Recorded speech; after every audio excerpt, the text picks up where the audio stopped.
Ki emeli ke Liang Pyrshah ke la kherwet tinge hapo ke yang Donbor ya ke jingle Donbor jong ki Pulit ya ki Paidbah palapan pauru bagani ke jingle Donbor jong ki Pulit kala beteng Naduh ke jing sha siadiap unong ilam berim jong ke seng nyotep National Liberation Council oba sheris starfield thanki ha ka khatlai trek unailar ar huwei Haduh ke jing Donbor ki Paidbah ha Thangskai Khasi Jaintia Hills ha ka public hearing jong ke Meghalaya Cement Limited ha ka south trek unailar mentau snam Bat kumju ha kijing ya Paidbah jong git khot ke hitu ha ka sautrik menta upnai yakani kamat yakran la wanra do emily ke VPP na Mawlai uba bright star well marbyang balai simbentaru da kiwe ki emily ke Liang Pyrshah ki bakan top uba Adelbert Nongrum emily ke VPP u Dr Mukul Sangma emily ke TMC uba Aden Miller Basawmoit emily ke VPP bat uba Charles Pingrove u emily ke TMC. Honorable Speaker, Deputy Speaker, I beg to move a special motion to discuss on the excessive use of force and police brutality during the public hearing of the Meghalaya Cements Limited at Thangskai on the 24th of August 2023. Motion moved. Now you may initiate a discussion. Thank you, Deputy Speaker. At the very outset, I would like to recognize the critical role of the police department in the society. They are the custodial of law and order, responsible for maintaining peace, ensuring safety and security, and upholding the principles of justice. But before I start, I would like to remind this August House as to why and what are the reasons for having a public hearing.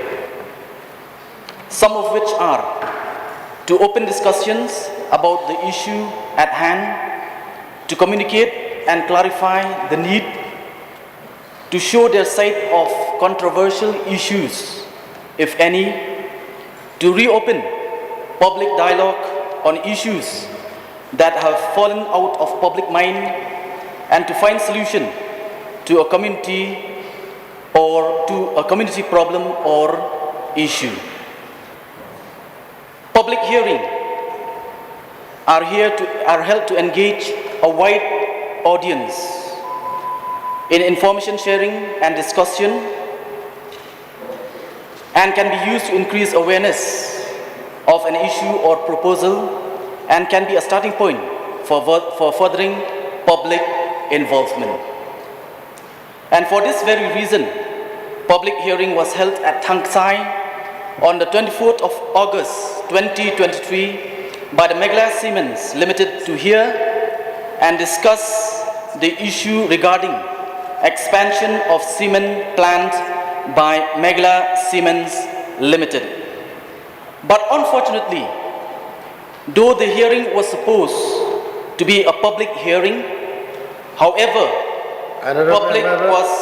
I would like to draw your attention to the rules 279 and sub-rule 2. A private member may not read his speech, but may rephrase his memory by reference to notes. It seems that you are reading from your note. You may speak, and you may use your note for referring the facts. Okay. For this very reason, public hearing was held at Thangskai on the 24th of August 2023 by the Meghalaya Cement Limited to hear and discuss issues regarding expansion of power plant in this particular cement factory. As someone who represents Mawlai constituency, the issue at hand is very much apt and similar to what we have experienced in my constituency, Mawlai.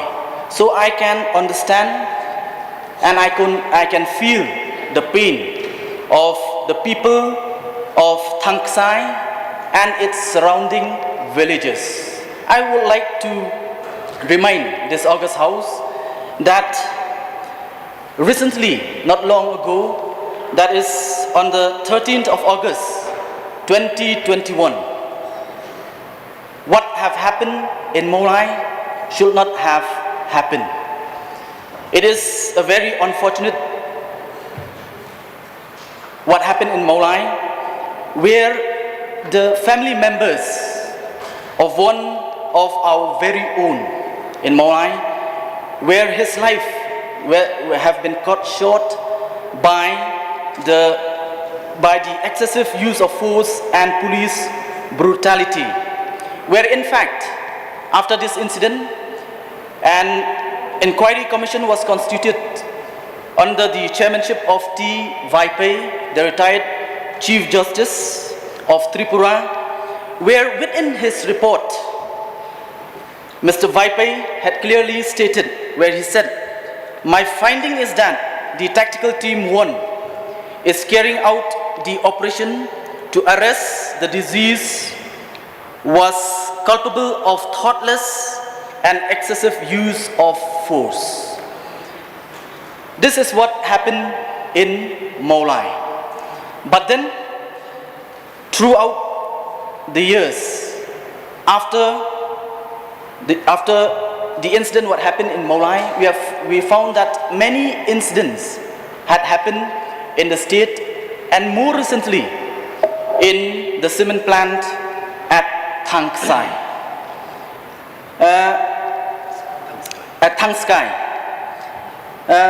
What I would like to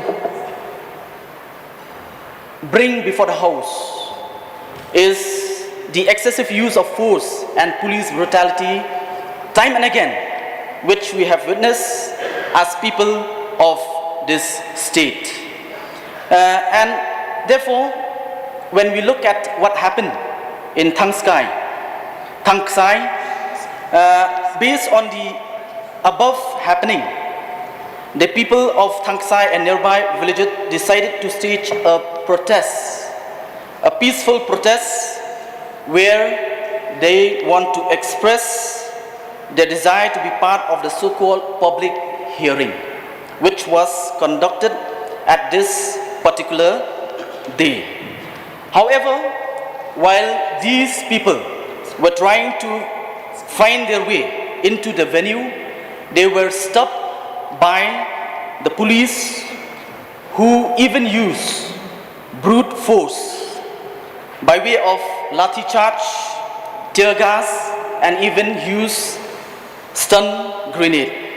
And what is more disturbing, what is happening on this particular day, is the way that women protesters are not spared from the excessive use of force and brutality by male police officer, let alone men protesters.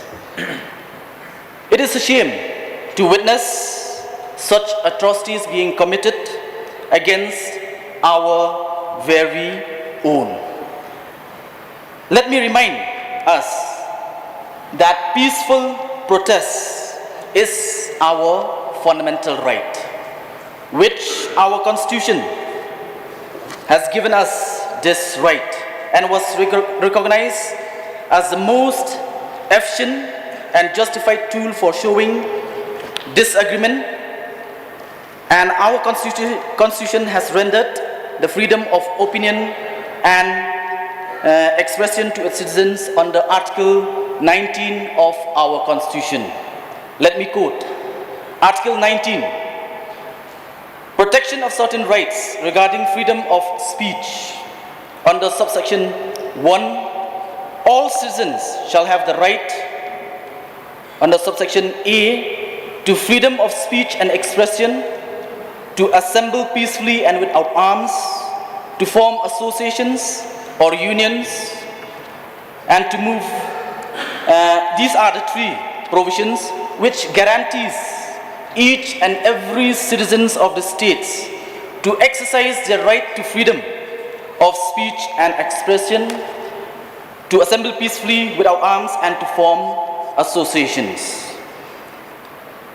However, on this fateful day, this very right that has been enshrined in our constitution has been taken away by the district administration, even to the extreme where they use brute force, resulting in many injuries. Going by the media report and through the news report and through social media, what we have witnessed and what we have seen is the excessive use of force by the police on these peaceful protesters, and more so women protesters. It reminds me of the Criminal Procedure Code under Section 46 and Section 51 of the CRPC.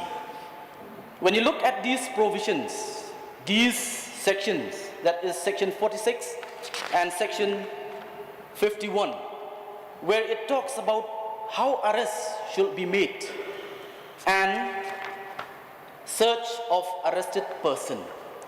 Here we talk about an accused who was supposed to be arrested or where search of arrested person is to be made. And specifically under subsection 1, I would like to state, it says that the police officer shall not touch the person of the woman for making her arrest. And in section 51, subsection 2, specifically it states that whenever it is necessary to cause a female to be searched, the search shall be made by another female with strict regards to decency. But unfortunately, in this, on the 24th of August 2023, even women protesters are not being spared. As we can see through social media videos, that peaceful protesters and women have been lathi charged by the police department. This reminds me of whether we are still living under the colonial rule, where brute force are being used by the colonial masters against our people during that time. But unfortunately, even today, our very own government are being mistreated. They are mistreated our people by using brute force, even while exercising their fundamental rights. I would also like to draw this house to the Supreme Court judgment, Supreme Court judgment in Anita Thakur versus the government of Jammu and Kashmir, in its judgment on the point 14, where it says, when we examine the present matter in the aforesaid conspectus, we find that initially it was the petitioners, protesters who took the law into their hands by turning their peaceful agitation into a violent one, and in the process becoming unruly and pelting stones at the police. On the other hand, even the police personnel continued the use of force beyond limits after they had controlled the mob. In the process, they continued their lathi charge. They continued to beat up all the petitioners even after overpowering them. They had virtually apprehended these petitioners, making them immobile. However, their attack on these petitioners continued even thereafter when it was not at all needed. And finally, when you look at this Supreme Court judgment, the Honorable Supreme Court held the state responsible even when these protesters had turned violent. And going by what happened in this fateful day of 24th of August 2023, I stand here to condemn to condemn the brute force used by the police department, and I feel that the victim who had suffered injuries should be compensated.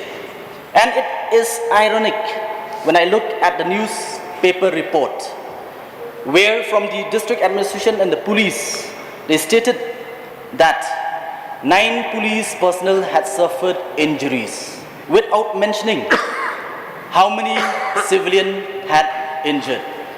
But when you look at this newspaper clip, we can see that many of the civilians had been injured. I don't know how the police, coming fully prepared from head to toe, still suffered injury 9 numbers. Therefore, I rise to condemn the brutal act made by the police department, and will also request the state to compensate the victim in this public hearing. Thank you. Mr. Speaker, sir, I also rise to participate in this motion brought by our honorable member from Mawlai. Bapak Rais Marbani. Sir, the subject raised in the special motion is almost similar to what I have submitted to the Assembly Secretariat in the form of a short duration discussion, and as they are identical topic, and with the constraint of time in this very short autumn session, I shall therefore take this opportunity to make my prepared submission heard. So before I start, let me remind the House the 3 different groups. One group who make things happen. Second group who watch things happen. And the third group, they don't know what had happened. Let us ask ourselves, in which of these 3 groups are we belong? Mr. Speaker, sir, the disruption of the recent public hearing at the factory premises of Meghalaya Cement Limited at Thangskai, which manufactures Topsem brand of cement, is not the first time public protest and violence has marred legal proceeding to consider the expansion plan of cement factories in East Jaintia Hills. In what we saw from raw footage released by electronic press on social media, it was like a repeat of the public hearing held around 3 years ago at Clearyat for expansion of limestone mining by Star Cement, which also saw similar protests from NGOs and public. But while the violent clash with police in November 2020 caused the presiding officer to adjourn the public hearing at Clearyat, it was not the same on 24th August this year, as the public hearing at Thangskai went ahead with quick change in venue from open playground to a gated indoor auditorium, where only the supporters of the expansion plan of Topsem were allowed inside, and protester denied entry. So, the questionable action of the presiding officer, Gautam Warji, MCS, in going ahead with the public hearing at Thangskai, in spite of being aware of the untoward situation that took place, goes against the norms laid down in the EIA, notification of Ministry of Environment and Forests, Government of India, mandating the procedure of public consultation to be arranged in a transparent manner and ensuring widest possible public participation. Sir, as for the police officers and personnel who engage with protesters in an aggressive and provocative manner, leading to crowd violence and abuse of power by policemen in uniform, it was a day of shame on Meghalaya In the past few years, a number of upright police officers have worked hard to earn the esteem of the general public. But just like that, the uncouth behavior of a few rotten apples have brought bad name to the state police force of Meghalaya. Sir, what was the need for DSP Jason Myram to raise a hand on an adolescent protester half his size? What is the need? What threat did additional SP Banraplang Jerwa perceive when he assaulted an unarmed protester already circled by riot policemen?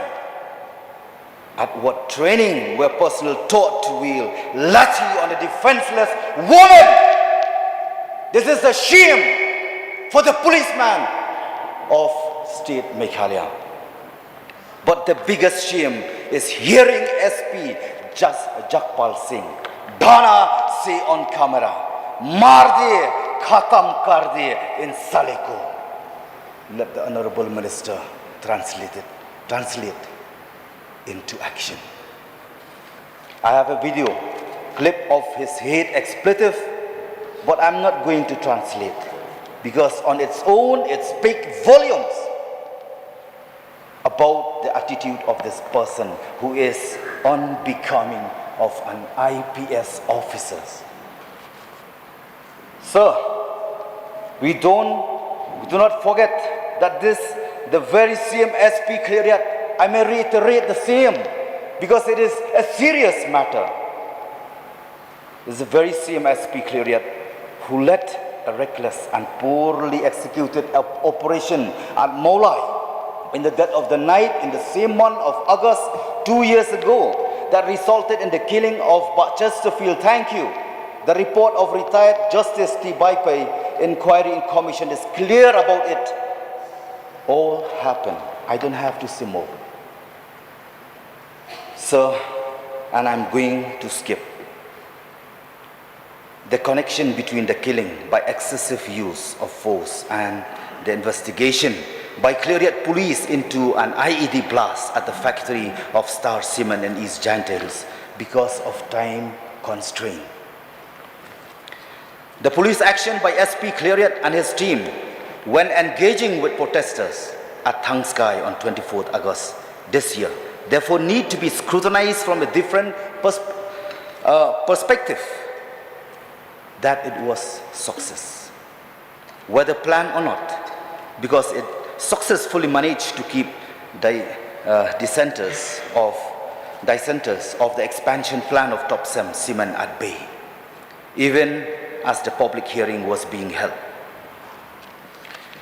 And that it also brought into question the neutrality of East Jaintia Hills police when having to deal with business interests of cement factories in the district. Again, I'm not just casting aspersion. Video evidence is on YouTube. So before I conclude, the high-handedness of police has become more visible and more pronounced this year after the Thangskai incident. Just look at the police handling of the situation involving the protest march by members of NUTREP Integrated Territorial Organization after the Hito president was called by explanation at Sadar Police Shillong. These are not healthy signs at all of a disciplined police force that is tasked with responsibility of maintaining law and order. Meghalaya police must take stock of the situation and ask itself if it really wants to be a draconian force, because the people of the state, starting with me, we will not allow. Sir, with these very few words,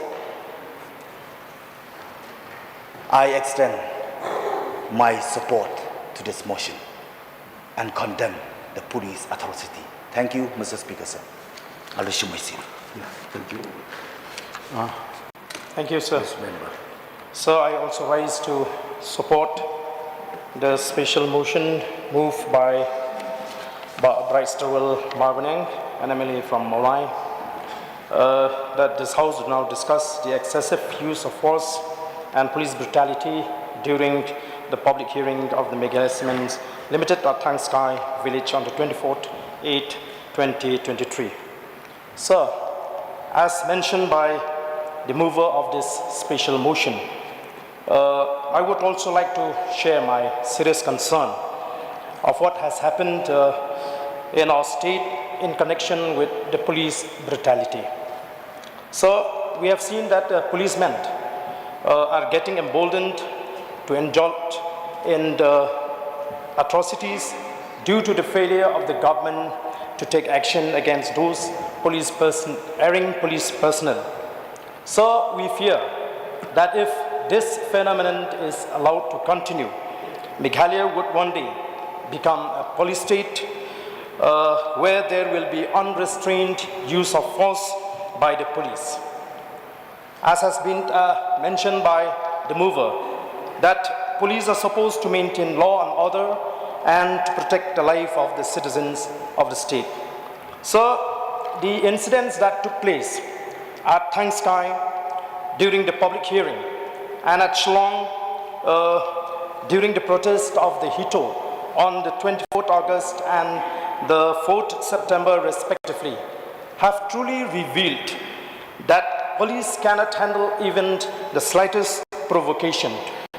What was more disgusting, sir, was that the brutality was carried out at the behest of the industrialists who are outsiders. In a democratic country like us, no one, sir, is above the law. We have the judiciary to either condemn or justify any action committed by any person and deal with them according to the provisions of law. Therefore, sir, to cause injury to a person or group of persons is a violation of law on the different sections of Indian Penal Code and Code of Criminal Procedure. So, according to Section 29 of the Police Act 1861, the use of unwarranted personal violence against person, even in custody, is an punishable offense. So, Section 319, 320, 321, 322, and 324 of the Indian Penal Code spell out of hurt and punishment for voluntarily causing hurt, except in the case provided for by Section 334, which read that voluntarily causing hurt on provocation. Whoever voluntarily causing hurt on grief and sudden provocation, if he neither intends nor knows himself to be likely to cause hurt to any person other than the person who gave the provocation, shall be punished with imprisonment of either description for a term which may extend to 1 month, or with a fine which may exceed to 500 rupees, or with both. So Section 132 of the Code of Criminal Procedure provides for the use of armed forces to disperse assembly. 1301, it says that if any such assembly cannot be otherwise dispersed, and if it is necessary for public security that it should be dispersed, the executive magistrate of the highest rank who is present may cause it to be dispersed by the armed forces. 2. Such magistrate may require any officer in command of any group of persons belonging to the armed forces to disperse the assembly with the help of the armed forces under the command, and to arrest and confine such persons forming part of it as the magistrate may direct, or as it may be necessary to arrest and confine in order to disperse the assembly or to have them punished according to the law. 1303. Every such officer of the armed forces shall obey such requisition in such manner as he thinks fit. But in so doing, let me repeat this line, sir, but in so doing, he shall use as little force and do as little injury to person and property as may be consistent with dispersing the assembly and arresting and detaining such person.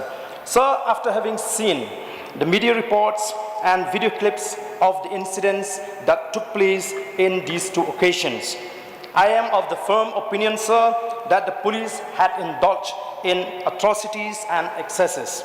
Many people who were attending the public hearing at Thangskai were beaten black and blue by the police, including the women. The manner in which the state police behave suggests, sir, that they were being bribed by the owner of the plan to ensure that there will be no opposition to the hearing.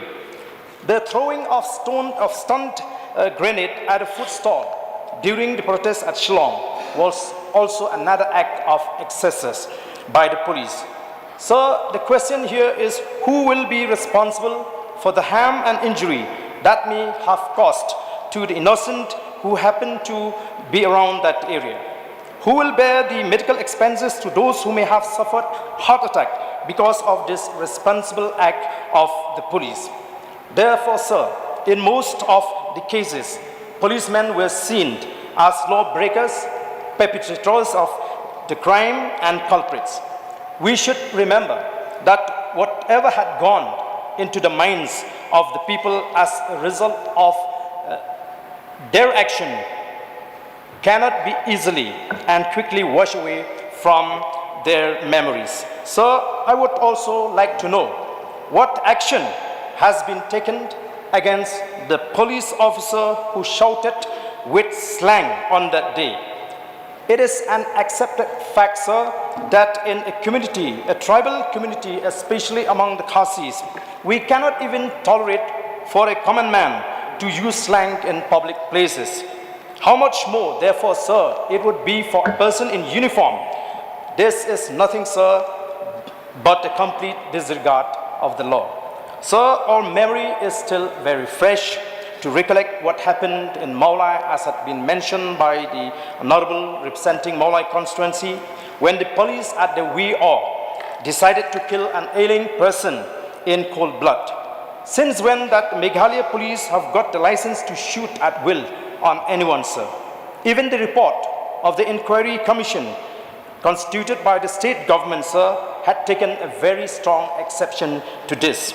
Sir, I just want to read out some of the observation of this inquiry, sir, in which in page 24, sir, it said that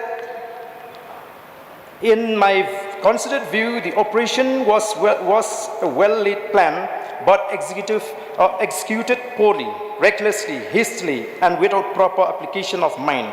In other words, it was a botched-up operation and failing in its objective of apprehending the deceased alive, who could have given valuable information to the police about the subversive activities of the proscribed HNLC outfit.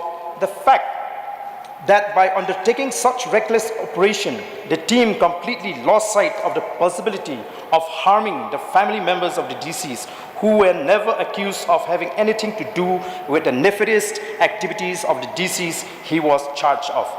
If the primary objective of carrying out the operation was to capture the deceased alive, the manner in which the raid was conducted unnecessarily gave rise to the impression that was not so. This is most unfortunate.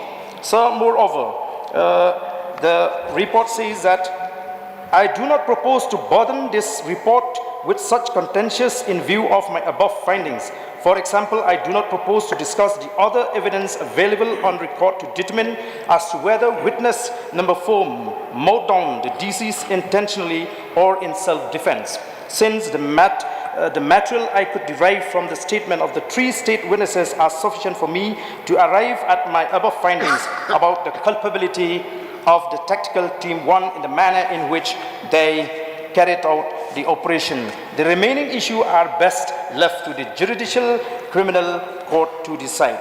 Therefore, sir, based on this report, it implies that the police who conducted that raid at Mawlai are culpable of homicide, sir. Sir, therefore, in the light of the above mentioned facts, sir, I would strongly urge upon the government to take strong action against all those police personnel who are involved in these two separate incidents, sir. With these few words, sir, I resume my seat. Thank you, Ba. Thank you, Deputy Speaker, sir. I also rise to support the special motion tabled by the Honorable Emily from Mawlai, Bright Starwell, Malbanian, on the incident that happened at Thangskai village on the 24th of August 2023.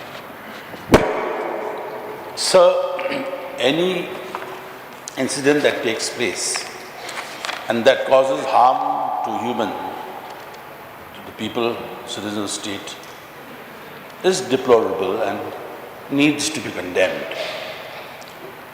But in the year 2013, a bill was placed in Parliament and subsequently became an act which is called the Right to Fair Compensation and Transparency in Land Acquisition, Rehabilitation and Resettlement Act 2013, or in short, it was the RFCT-LARR Act 2013.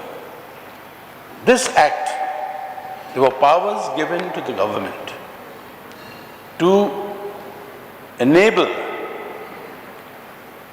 purchase of land, transfer of land,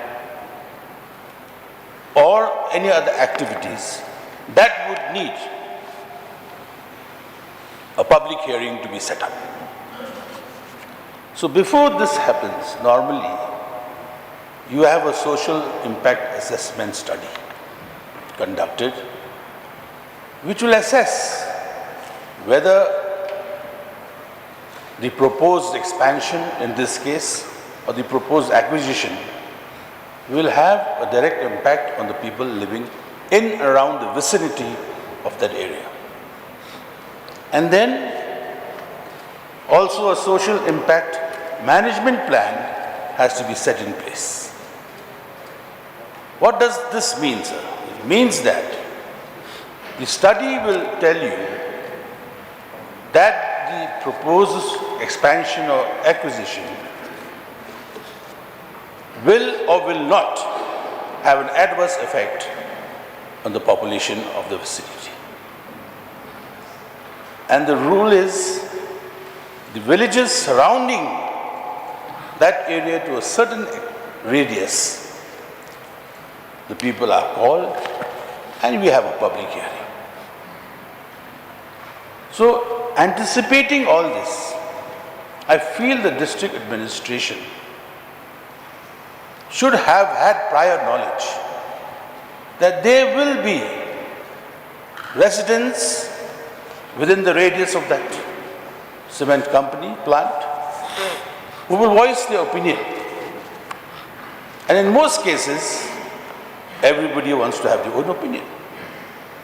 Therefore, the police or the district administration in this case should have been more informed about what would happen if such a public hearing took place. Therefore, in my mind, this public hearing should have first been stopped and the planned acquisition should have been discussed further through the agency of the government which does the social impact assessment. Then we wouldn't have had this scenario where innocent people who had gone to voice their opinion were brutally assaulted by the police as per the reports that appeared in the papers. So therefore, what my honorable colleague has submitted warrants a further inquiry into why this was allowed to happen. So therefore, sir, with these few words, I support the motion and I request the government to kindly in future assess the situation so that such a thing doesn't happen again. Thank you, sir. Thank you. Anybody? Okay, Dr. Mukul, please.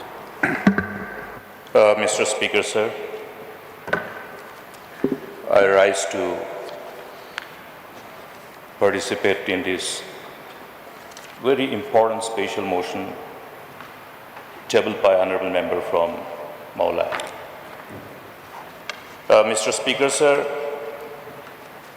everybody's attention has been drawn to this unprecedented and unnecessary development that has unfolded in the preceding months this year, and which has also been a reason for many of the citizens of the state trying to get in touch with many of us. Maybe they might have tried to get in touch with you as well, Mr. Speaker, sir, expressing their concern because of the fact that something which is not considered consistent with the manner in which the state was governed, particularly in respect to dealing with the issues of law and order situation, which is contrary to the usual approach that has been considered appropriate and was adopted. We have gone through a number of challenges in the past, situations which definitely were something which were considered as dreaded and beyond control at a certain point of time. We know for certain as to what were those factors which led our state to reach to that kind of situation in the past. And therefore, making the long story short, I think it is incumbent upon all of us, all the privileged elected member of this august house, and particularly the privileged friends of this august house who have the responsibility of governing the state, the honors of responsibility of governance. Now, in order to ensure that we are able to effectively govern and deliver, we have innumerable laws enacted by both Parliament and the state. Now, these laws have their intent, because in every law that we have, rather any bill that we introduce before the state legislature or in the Parliament, comes with explanatory note. The objectives of every law, every bill that has been mandated by the respective house, whether it is Parliament or the state legislature. Now, therefore, in a democracy, the rule of law is designed to ensure that the law is capable of infusing a sense of order, sense of security amongst the citizens. Insulate people from the chances of having the sense of fear or sense of insecurity, because the people who are mandated with the mandate of the law themselves are around us, around the people. But today, in the preceding months, what we have seen is just opposite to what is actually the mandate of the Constitution and the legal implications of various laws that is being, rather than using them, are being misused. We are all governed by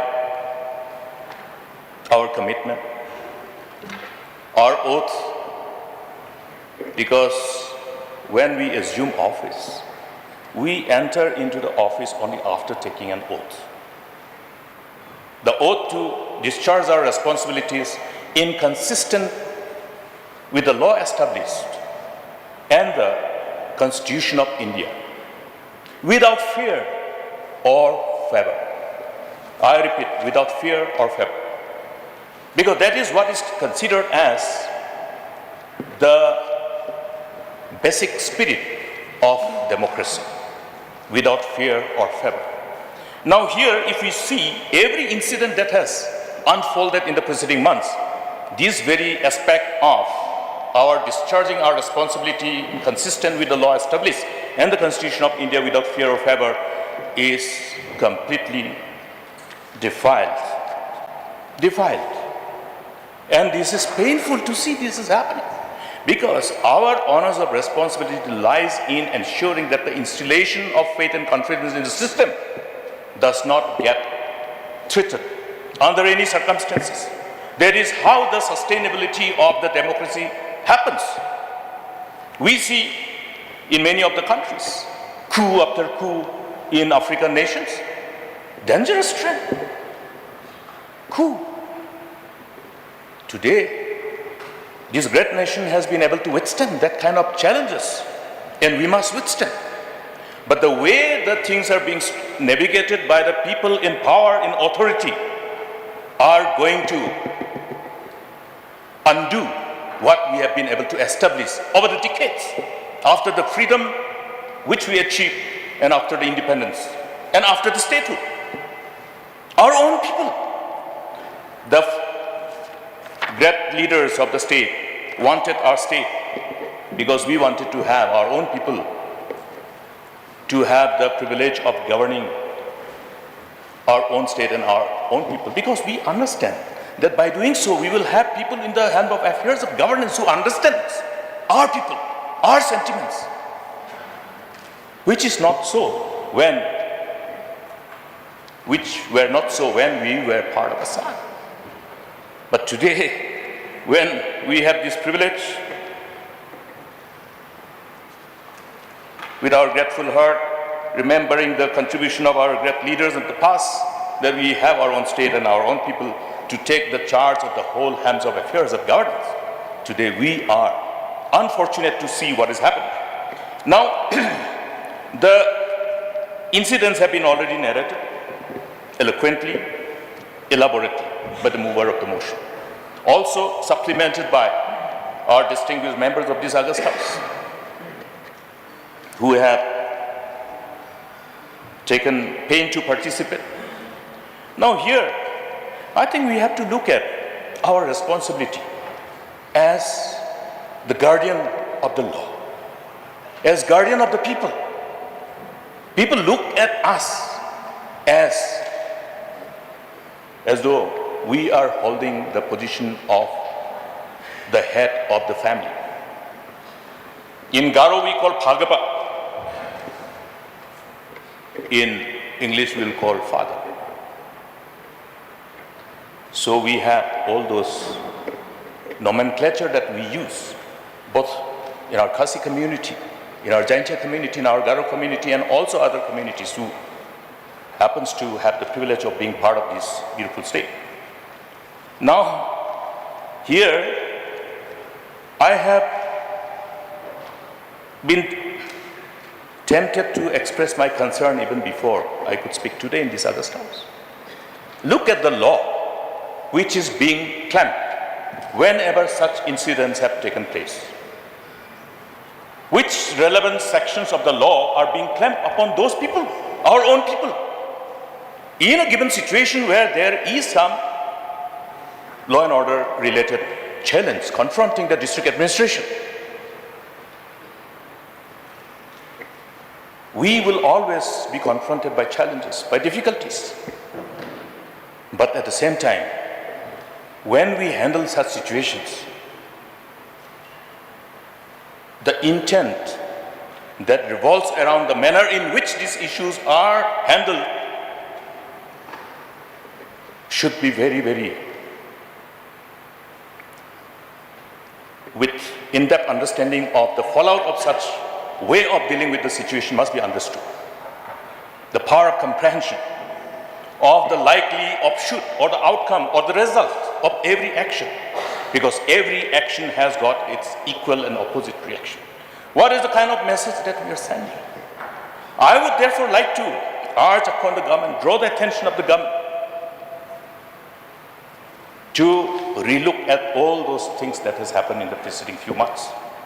Because this is something which is unprecedented. And if this is not properly given due weightage by the political executives, I'm afraid it will become unhealthy precedents for the future. Unhealthy precedents for the future, which will have its own ramification, the ramification of where people will start seeing erosion of trust and confidence in our system. The perceived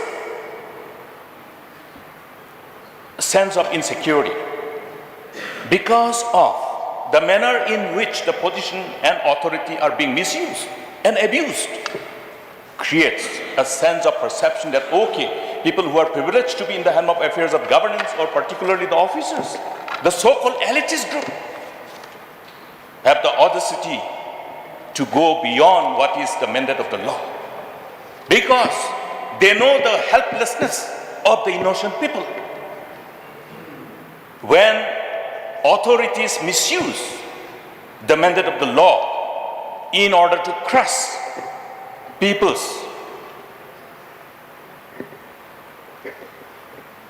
disagreement on issues, what does the message speak? The message will be that, come what may, irrespective of what is mandated by the Constitution, don't speak ill of the people in authority, or don't ever dare to express your sentiment vis-a-vis your disagreement. But this particular approach is only going to have the worst adverse ramification in the years to come. Law cannot be weaponized. Law cannot be weaponized to remain insulated from the concerns of the people, or rather to choke the voice of the people. What we have seen in the past preceding months is that the law has been weaponized to choke the voice of the people. This is something which is unprecedented. Never has in the history of Meghalaya such high-handedness been seen. So what is the message? Message is that, okay, people who are privileged to be officers, police officers, can do whatever they like. Therefore, what is the way out for others? How do they get justice? Government's responsibility is to ensure justice. Our responsibility is to ensure justice. When justice is denied, will they come to us to seek justice?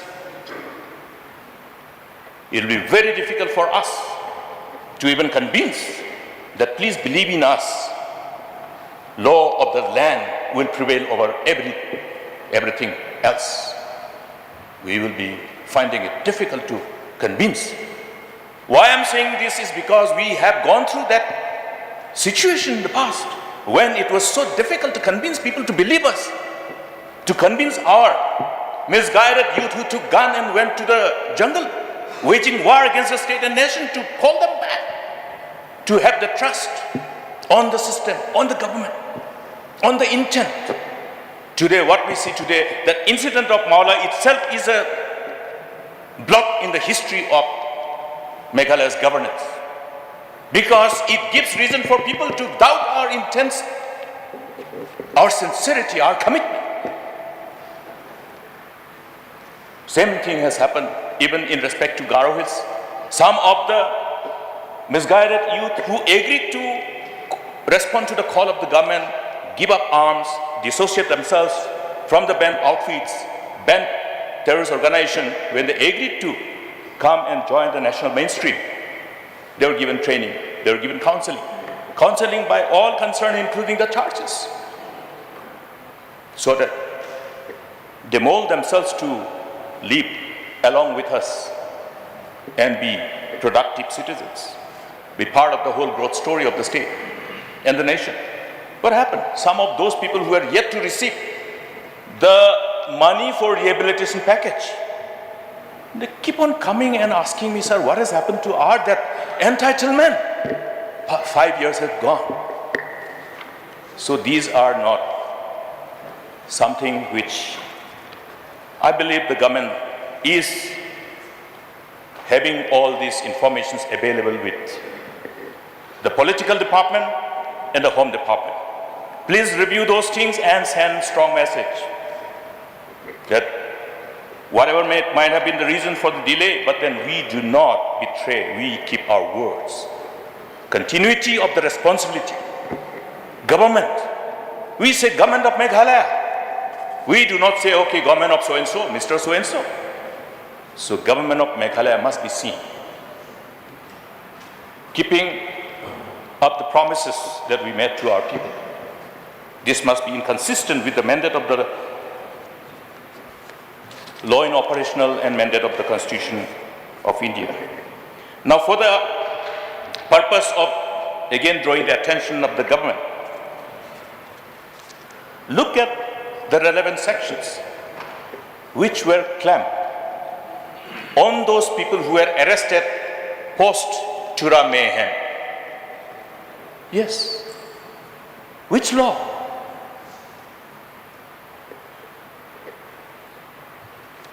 The law which is enacted by the parliament to deal with terrorists, to deal with the terrorists. Now, the mandate of this Unlawful Prevention Activities Act 1967 is very clear and is guided by the objective, the intention of the very law which has been passed and which is still operational. Now, terrorists, any terrorist organization will be notified by Ministry of Home Affairs, not by the state government. Now, the mayhem of the Chura, post this unfortunate incident, after the authorities clamped different sections of law, including the section which is under Unlawful Prevention Activities Act. Now, I want to question the government through you, Mr. Speaker, sir.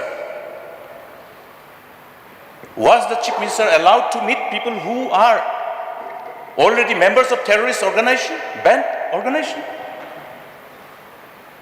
Mr. Speaker, sir, even the Chief Minister or the Home Minister cannot meet any member of the banned outfits without the complete due process followed by the state government and the Union Home Ministry.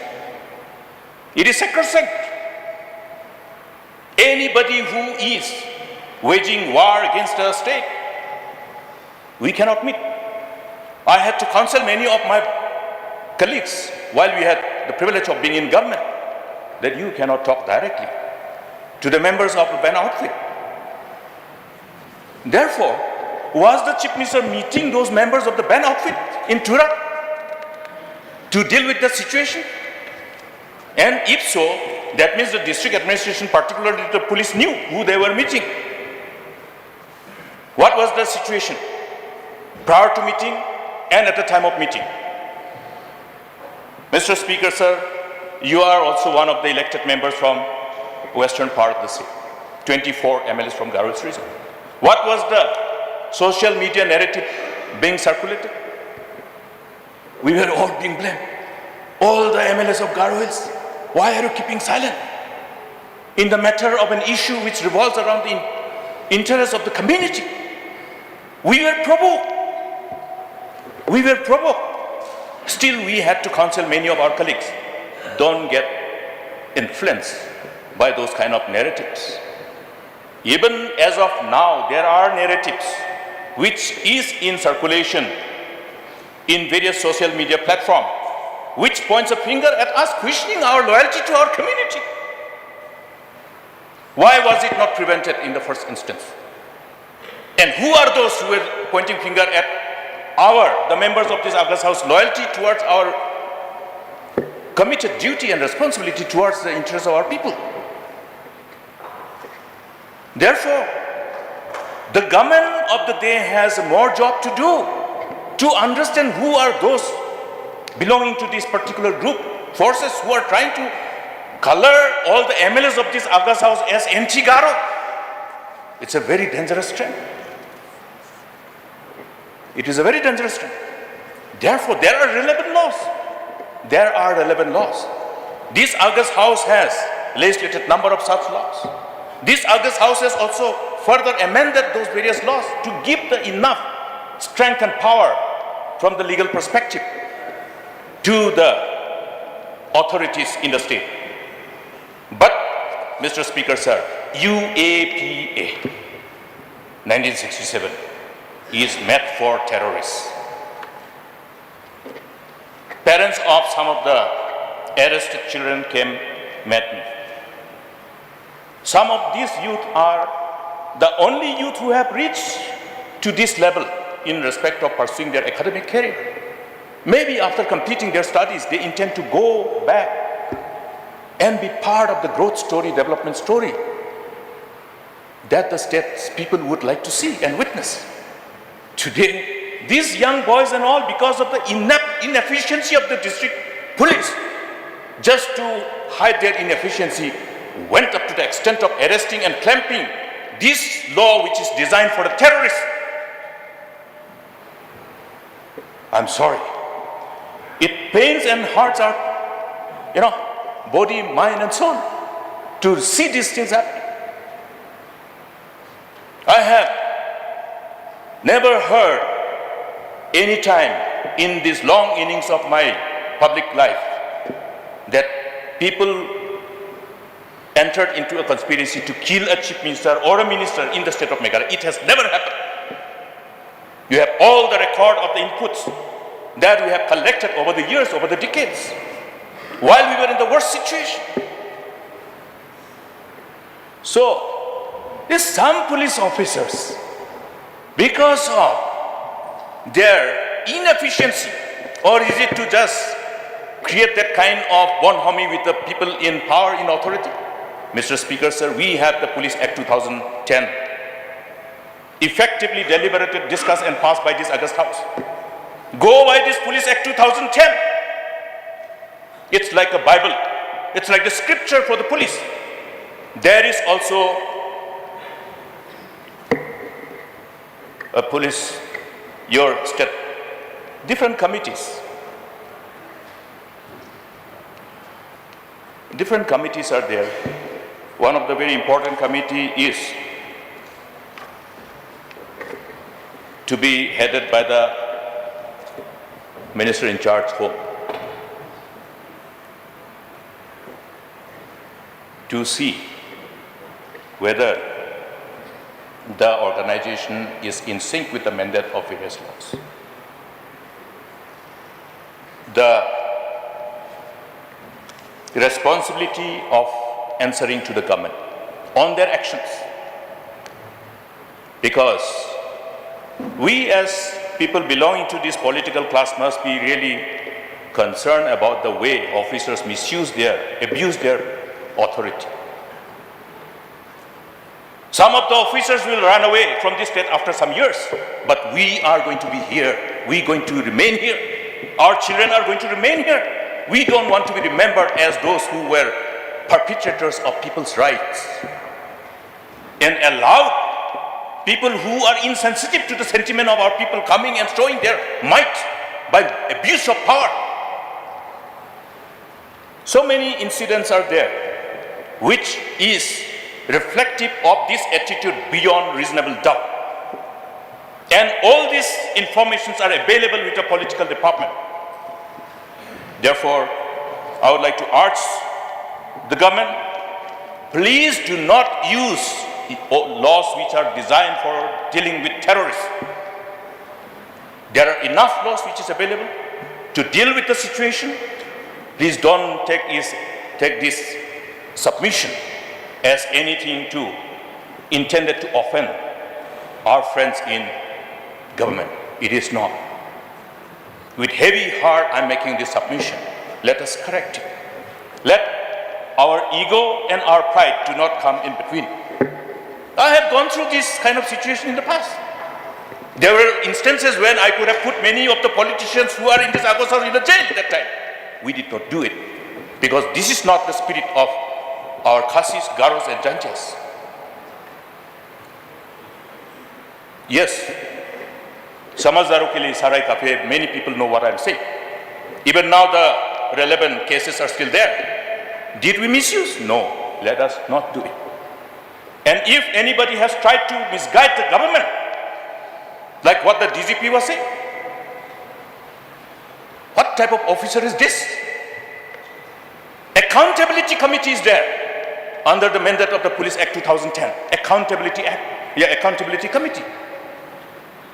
I would urge upon the Honorable Deputy Chief Minister, who is also in charge of Home Police, to immediately activate this particular act. Use your power. Let the people know that the constitutional provision empowering the policymakers supersedes every individual's whims and fancies and the tendency of misusing authority. The Home Department should look into this. Political department should look into it. And if the members who are booked under the act which is meant for dealing with terrorists, if these people are terrorists, then there's a process. That process has to be followed. And this process has not been followed. That means they are not terrorists. So, do exhaustive due diligence of the whole circumstances leading into this situation. Use those relevant laws.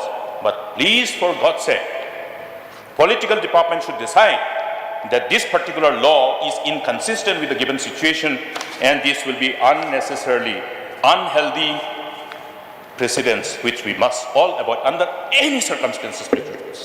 So with these few words, I, with utmost sense of humility and sincerity and trust and faith, make this submission.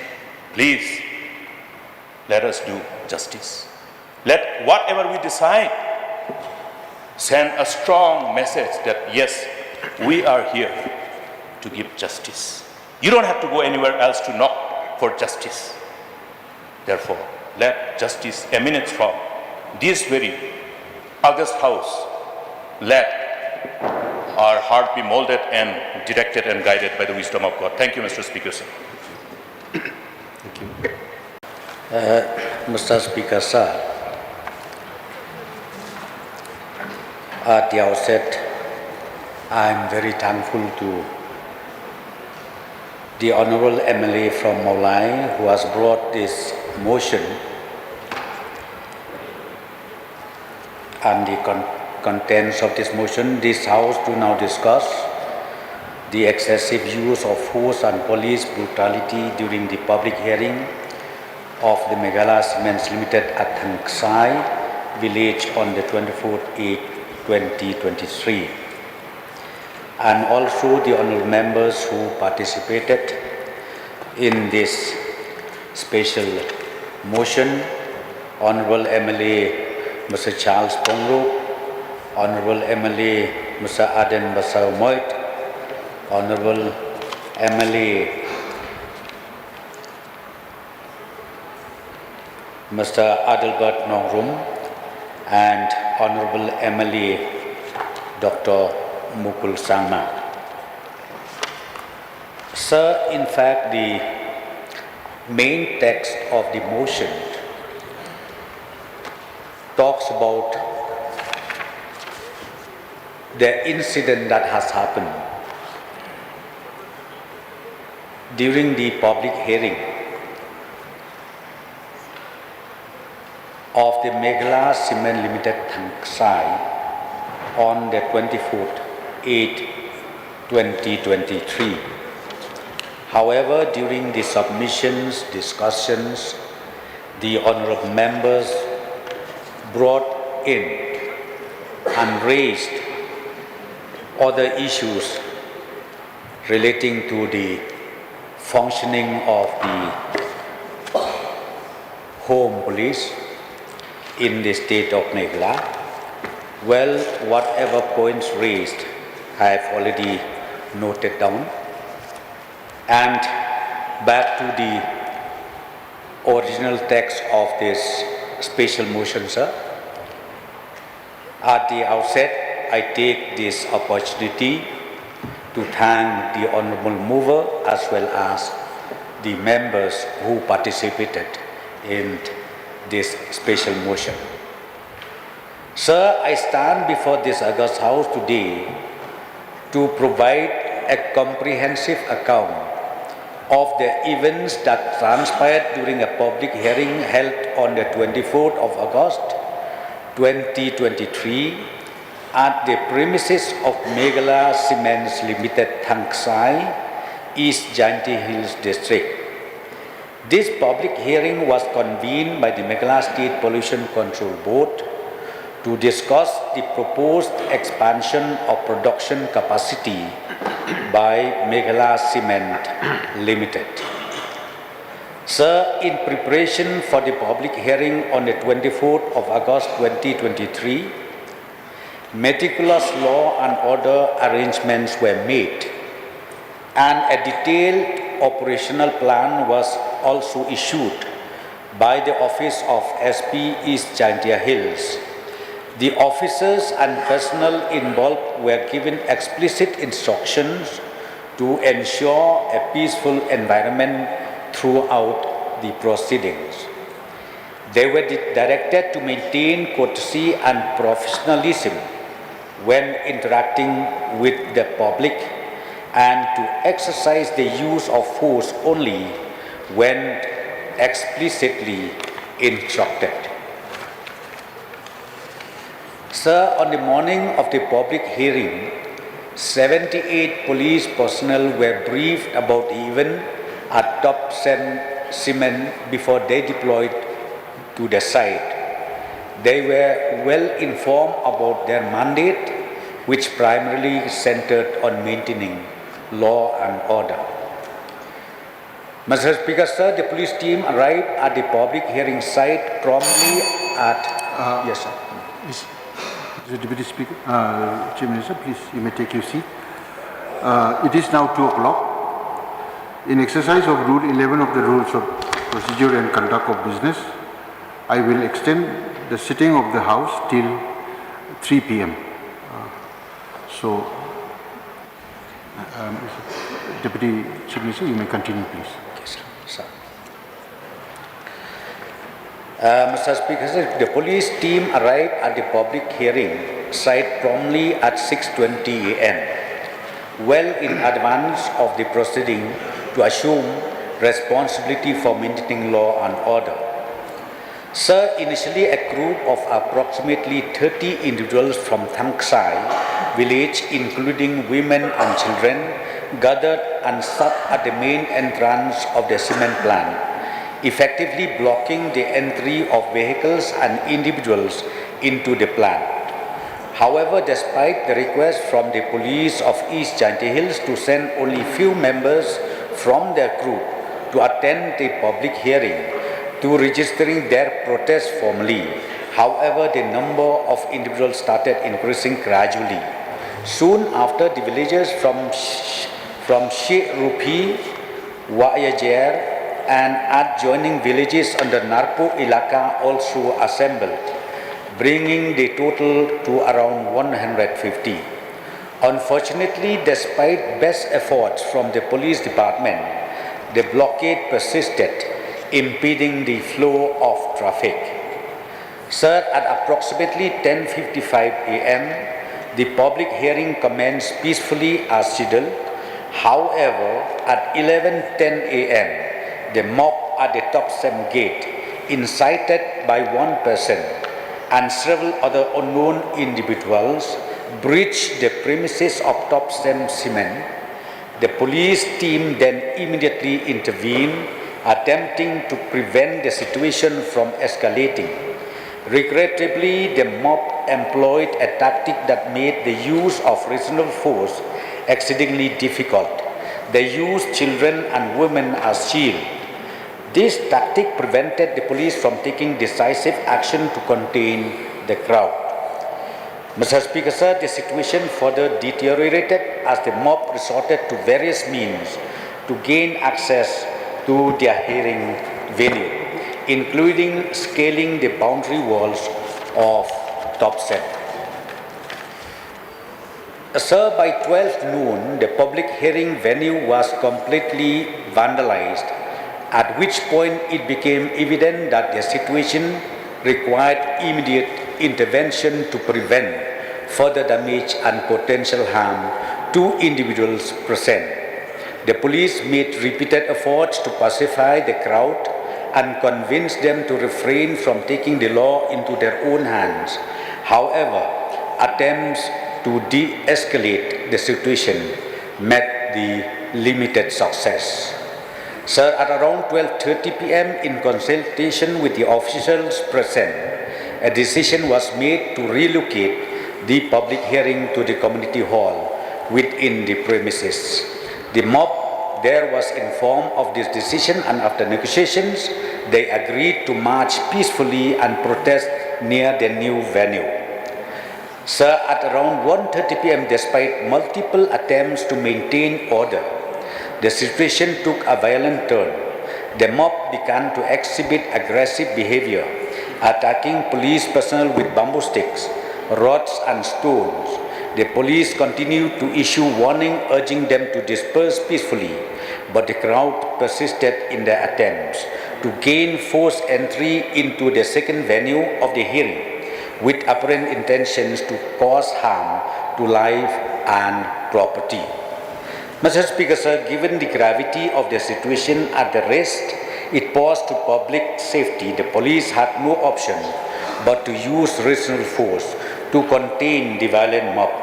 During this process, 11 police personnel sustained injuries on the person in the line of duty, but was successfully dispersing the violent mob by 3:15 p.m. Sir, in the aftermath of these events, a case was registered at Lumshnong police station, via Lumshnong PS case number 45 in bracket 08/2023 under section 143/144/145/148/152 Indian Penal Code against the instigators and other unknown persons. Legal proceedings are now underway. Sir, I must emphasize that as of now, there have been no complaints from individuals who suffered injuries during the incident. It is crucial to recognize the complexities and challenges faced by law enforcement personnel when dealing with situations where the safety of innocent civilians, including women and children, is paramount.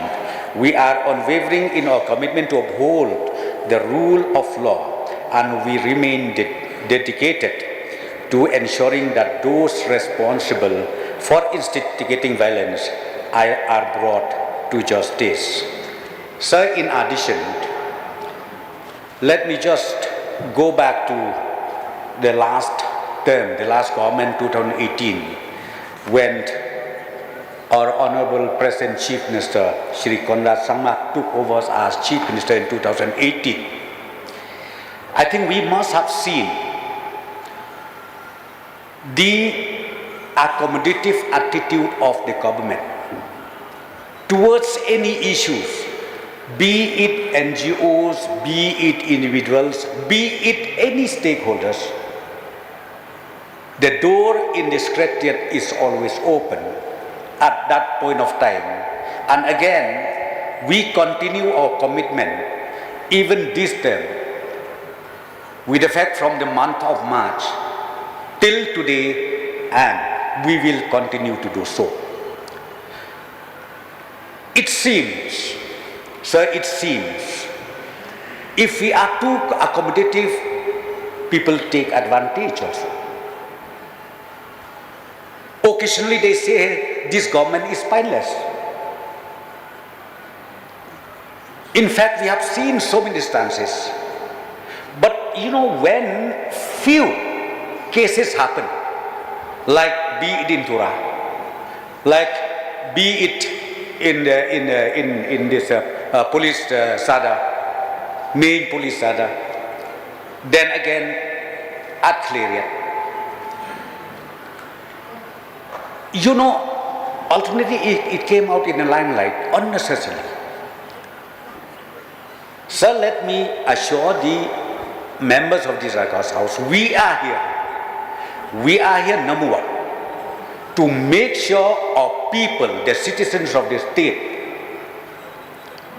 is fully secure, fully safe, and also justice prevails up to the stage of individual. We are here for that, sir. Well, the senior-most member, Dr. Mukul Sangma, he mentioned about the incident that has happened in Turan on the 24th July 2023. I would like to inform the honorable members of this August House. Our Honorable Chief Minister, in fact, he already committed meeting with these people in one place. But again, some changes made because they request that the meeting should be held in CM's office. Then ultimately CM, he proceeded to the meeting place. And what happened was, during the meeting, when the meeting was held, it seems pre-planned group, unknown miscreants, wanted to create law and order outside the place of meeting. And we understand, therefore, if these people are having good intention, why not they wait till the meeting is over? Why should create problem? When the meeting is on, the discussion is on between the Chief Minister of the state and the groups, why not you wait the result of that meeting? But sir, as I've already said, a pre-plan, you don't know.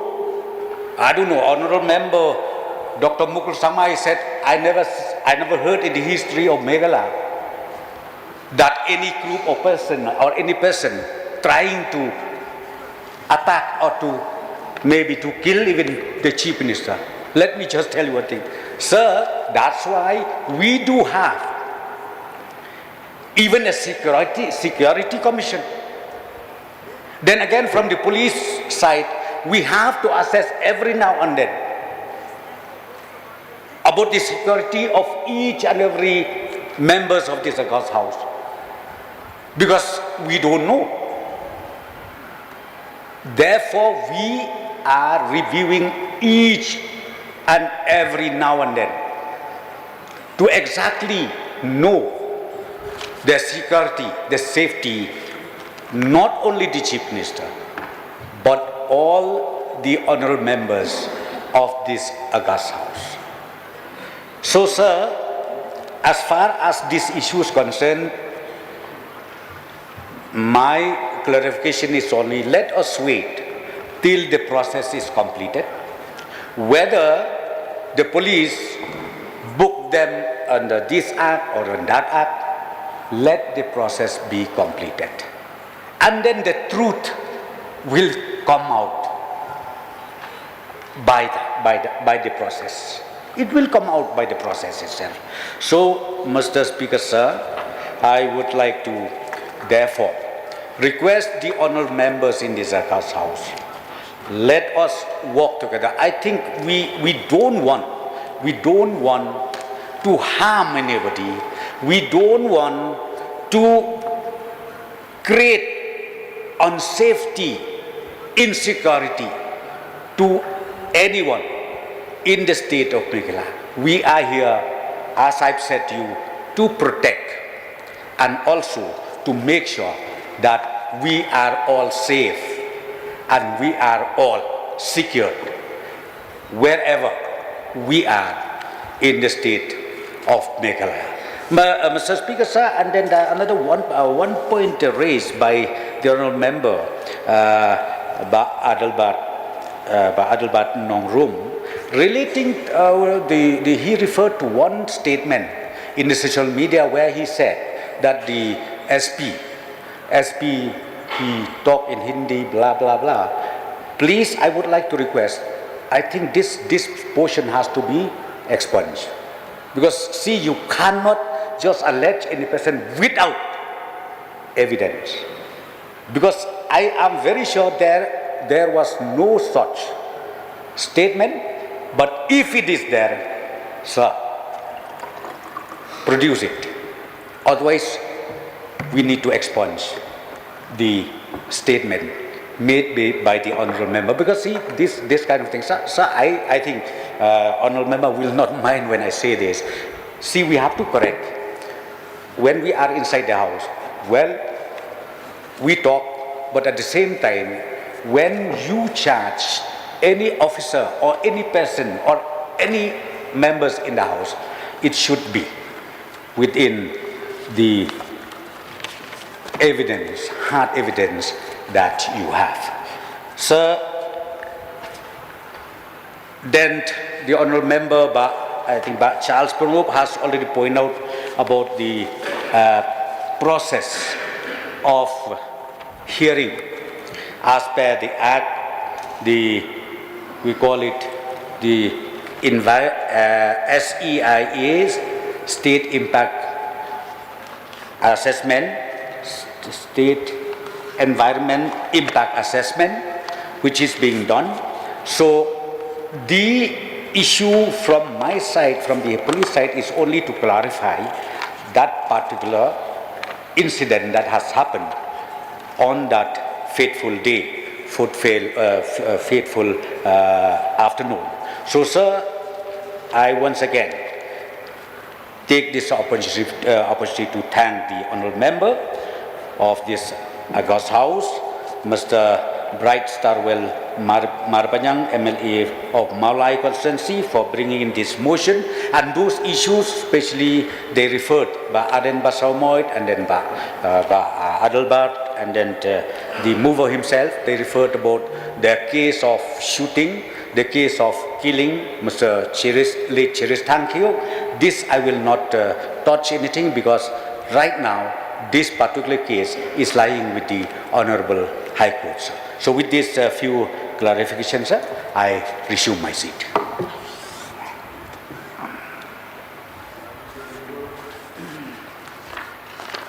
Will the mover of this motion seek to clarify or any other questions or any seek clarifications to the minister's reply? Thank you, Mr. Speaker, sir. First of all, I would like to thank fellow members who have supported this motion, and I would also like to thank the Honorable Deputy Chief Minister in charge Home for clarifying whatever doubts that we have raised in the floor of the House. But then I would also rise to ask the state government, no matter what clarification, justification that has been made from the government, I will ask the state to take stern action against the erring police officer who did not exercise restraint but rather use excessive force and brutality on the innocent protesters, and to make sure that such events do not happen in the near future, and to restore faith in the people of the state. I would also ask the government to compensate the victims who have suffered injuries and mental harassment as a result of police brutality, whether in Mawlai, in Thangskai, or in the recent protests led by Haduh. Yes, the Deputy Chief Minister had mentioned that a case had been booked against those who resort to violence means during the public hearing, but I would also like to know whether the workers of these industries who had provoked the peaceful protesters as well as the police by using words which I feel it is not right to mention here in this august house, I would like to know from the Honorable Minister whether cases have been filed against these workers provoking during this fateful day. And finally, I would also like to ask the state government to deliver justice to whom it is rightfully due. Thank you. I will resume my seat.